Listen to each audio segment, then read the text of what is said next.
RSS के नाम पे तो एक भी सेक्रीफाइस का रिकॉर्ड नहीं मिलता है। आरएसएस की पूरी हिस्ट्री सिर्फ एक चीज पर बेस्ड थी, हिंदू राष्ट्र और हिंदू और मुसलमान का बंटवारा। They claim to be the torch bearers of nationalism, but when India was actually fighting for freedom, where was the RSS? RSS के जो मेंबर्स हैं उनको आप गाली दे रहे हो, आतंकवादी है, आतंकवादी है। ये कांग्रेसी इकोसिस्टम जो आपको आज विजयदशमी के दिन राष्ट्रीय स्वयंसेवक संघ के 100वीं वर्षगांठ पर इतना बौखलाया हुआ दिख रहा है, उसे समस्या ये नहीं कि संघ क्या करता है, बल्कि ये है कि संघ जिंदा क्यों है। कांग्रेसी आईटी सेल और सोशल मीडिया ट्रोलर्स का गिरोह जो आज आरएसएस के 100 साल पूरे हो जाने पर हो रहे समारोह, डाक टिकट जारी होना या इसके संबंध में 100 रुपए के सिक्के निकालने को लेकर कल से तिलमिलाया घूम रहा है, उनके लिए भक्त या संघी गाली है। इसलिए एक समय पर लिबरल्स के लिए इनकी मौत की दुआ भी करना इनको कोई अपराध नहीं लगता था। सोचिए जरा, 100 साल से एक संगठन भारत माता की सेवा,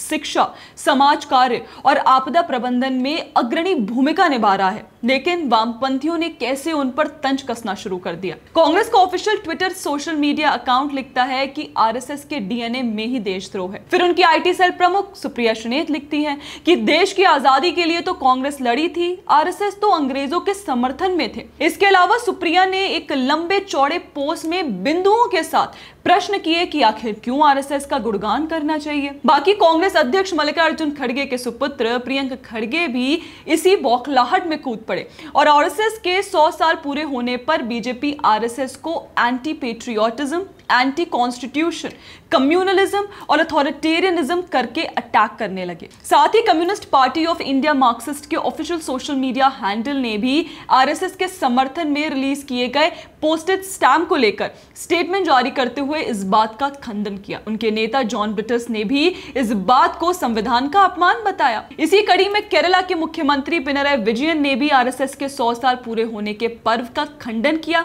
और यह तंज कसा कि आरएसएस ने तो कभी स्वतंत्रता संग्राम में भाग नहीं लिया और उनकी तो विभाजनकारी विचारधारा रही है। इसके साथ ही वामपंथी इकोसिस्टम के और भी महानुभाव जैसे कि पूर्व टीएमसी नेता जवाहर सरकार, हॉटमेल फाउंडर और डेलुलू पर्सनालिटी वाले सबीर भाटिया, अर्पित शर्मा जैसे कांग्रेसी समर्थक, इन सब ने कल से अपना रोना गाना मचा रखा है कि आखिर क्यों आरएसएस के 100 साल पूरे होने पर उन्हें इतना सम्मान दिया जा रहा है, क्योंकि उनके अनुसार तो भक्त या संगी इंसान ही नहीं है।